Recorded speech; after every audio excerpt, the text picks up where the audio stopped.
क्या कभी आपने सोचा है कि विष पान करने के पश्चात भी महादेव देवों के देव महादेव कहलाते हैं, वहीं दूसरी ओर अमृत पान करने के पश्चात भी राहु और केतु असुर ही कहलाते हैं। क्यों? इसका कारण है भाव। आपके कर्मों के पीछे जो आपका भाव है अत्यंत महत्वपूर्ण है। ये संसार किसी व्यक्ति को वहीं से तो जानता है, कर्मों के पीछे उसके भाव से।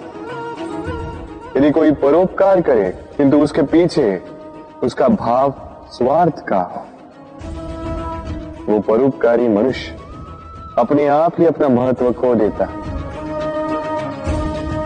यदि आपके कर्म के पीछे आपका भाव उचित हो तो श्राप भी वरदान में परिवर्तित हो सकता है। यदि आपके कर्म के पीछे आपका भाव अनुचित हो तो वरदान को श्राप का रूप लेने में अधिक समय नहीं लगता। ये सारा खेल है कर्मों का और भावों का। शुद्ध मन से खेलिए। राधे राधे।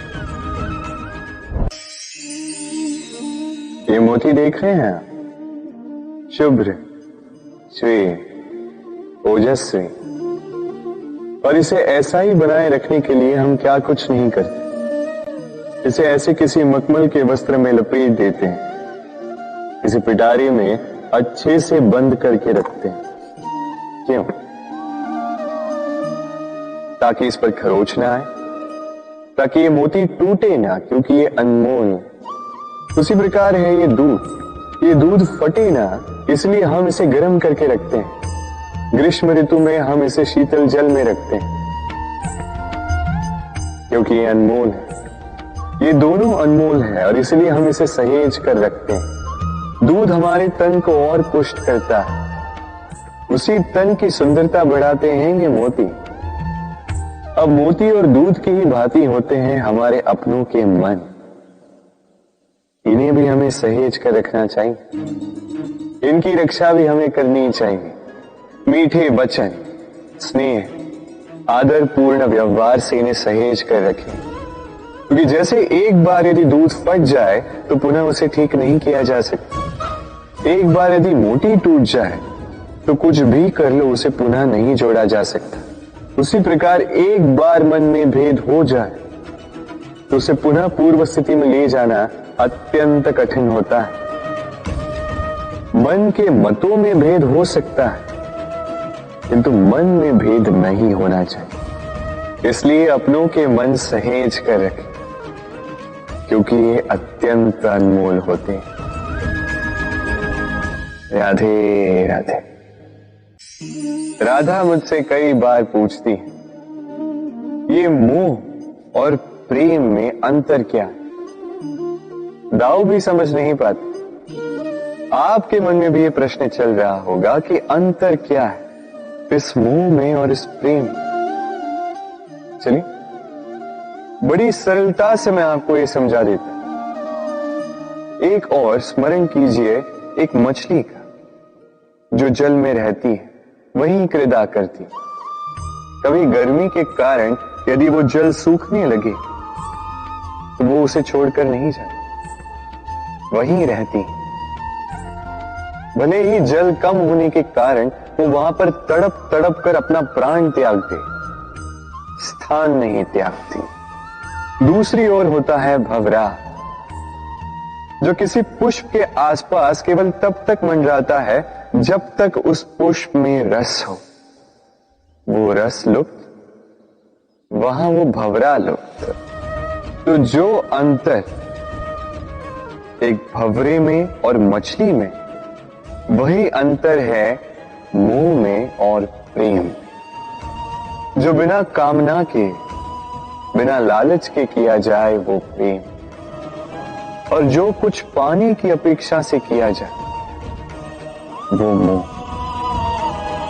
इसलिए त्याग दीजिए इस मोह को और मेरे साथ प्रेम से कहें, राधे राधे। सोचिए मैं क्या कर रहा हूं।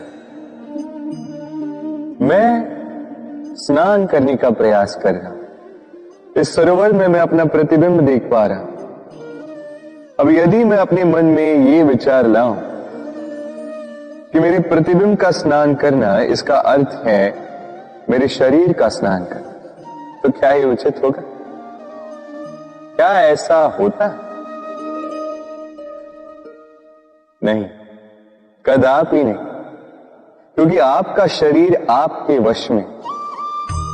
जब तक आप अपना शरीर नहीं भिगाओगे तब तक आपका प्रतिबिंब नहीं भीगेगा। अब आप सोच रहे होंगे कि मैं ऐसी व्यर्थ की बातें कर ही क्यों रहा, क्योंकि इन बातों का नाता है हमारे जीवन में हमारे अनुभव से। हमारे जीवन में ये अनुभव अत्यंत महत्वपूर्ण होते हैं।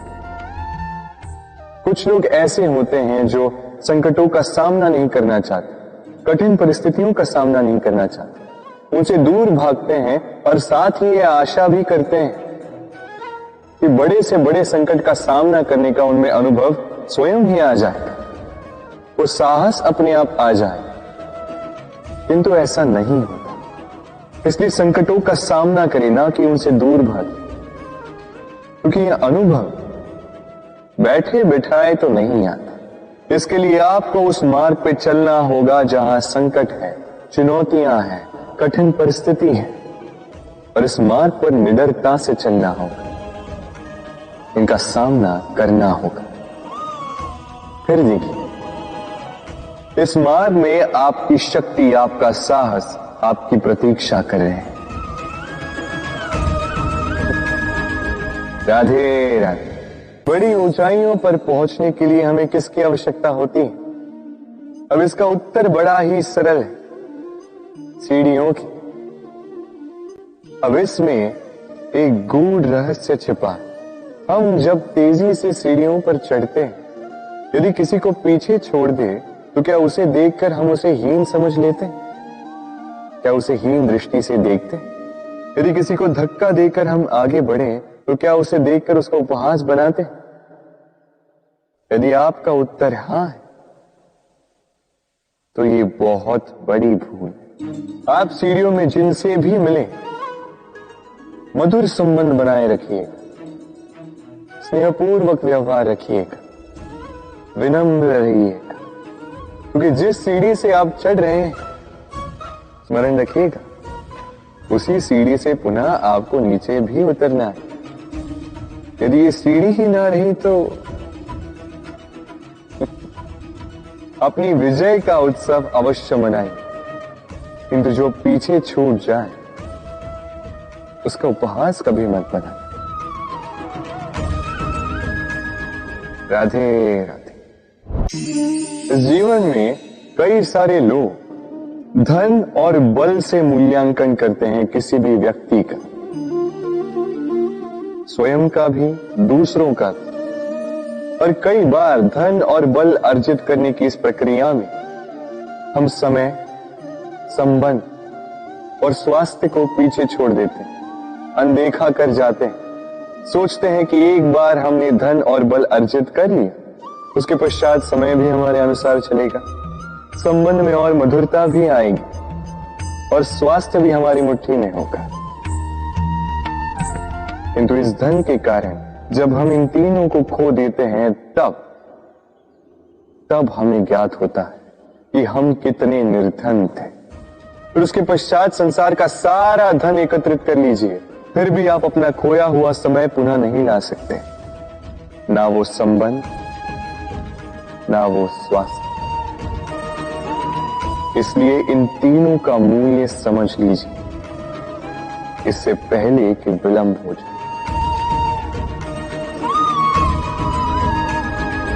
राधे राधे। प्रेम, हम सभी प्रेम करते हैं, प्रेम पाने का प्रयास करते हैं, और कई सारे लोग ऐसे भी होते हैं जो प्रेम प्राप्त कर भी लेते हैं, किंतु वहां से प्रारंभ होता है एक नया अध्याय। अचानक से दोनों प्रेमियों को कुछ अनुचित सा प्रतीत होता। अचानक से दोनों अपने अपने अस्तित्व को लेके असुरक्षित हो जाते। अब ऐसे में क्या किया जाए? देखिए, ये है हल्दी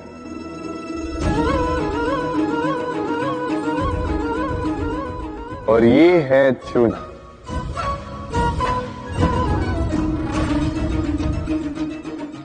अब इसे देखिए, जब चूना और हल्दी साथ में मिलाया गया तो उन्होंने अपना अपना रंग त्याग दिया, एक नया ही रंग बना दिया। प्रेम का रंग भी कुछ इसी प्रकार प्राप्त किया जाता है। इसमें कोई मैं नहीं होता, केवल हम होते, केवल वयम होता है। इसलिए त्याग दीजिए स्वयं के अस्तित्व को और वयम से नाता जोड़ लीजिए।